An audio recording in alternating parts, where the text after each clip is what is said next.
Hi guys, welcome back to our channel Sreeja vlogs. ఈ రోజు మన ఛానల్లో గోంగూర వట్ట తునకల కర్రీ ఎలా చేసుకోవాలో సింపుల్ గా చూపిస్తాను.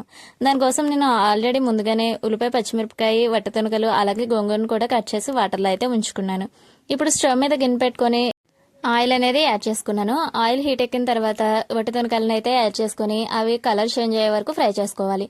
ఈ విధంగా వట్ట తునకలు ఫ్రై అయిన తర్వాత మనం ముందుగా కట్ చేసి పెట్టుకున్న ఉల్లిపాయ, పచ్చిమిరపకాయలు కూడా యాడ్ చేసి లో ఫ్లేమ్లో గోల్డెన్ బ్రౌనిష్ కలర్ వచ్చే వరకు వేయించుకోవాలి. ఈ విధంగా గోల్డెన్ బ్రౌనిష్ కలర్ వచ్చిన తర్వాత ఉప్పు, కారం, పసుపు కర్రీకి సరిపడా యాడ్ చేసుకోవాలి. ఈ విధంగా యాడ్ చేసుకుని ఆయిల్లో బాగా ఫ్రై చేసుకోవాలి. ఈ విధంగా ఫ్రై చేయడం వల్ల కర్రీ టేస్ట్ అనేది బాగుంటుంది. ఈ విధంగా ఫ్రై అయిన తర్వాత కర్రీకి సరిపడా వాటర్ అనేది యాడ్ చేసుకుని ఉల్లిపాయ ముక్క ఉడికే వరకు ఉడికించుకోవాలి. ఈ విధంగా వాటర్ మరుగుతున్నప్పుడు మనం ముందుగా కట్ చేసి పెట్టుకున్న గోంగూరను కూడా ఇందులో యాడ్ చేసుకోవాలి.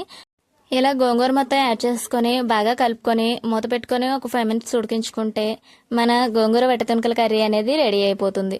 మీలో ఎంతమంది ఈ కాంబినేషన్లో కర్రీ వండుకుంటారో కామెంట్ చేయండి. అలాగే వీడియో నచ్చితే లైక్ చేయండి. ఇప్పటివరకు వీడియో చూసినందుకు థ్యాంక్ యూ సో మచ్. అలాగే మన ఛానల్లో కుకింగ్ వీడియోస్ ఉంటాయి, ఒకసారి వెళ్ళి చెక్ చేయండి. నచ్చితే మన ఛానల్ని సబ్స్క్రైబ్ చేసుకోండి. మళ్ళీ కొత్త రెసిపీతో మీ ముందుకైతే వచ్చేస్తాను. Thank you so much for watching. Bye bye.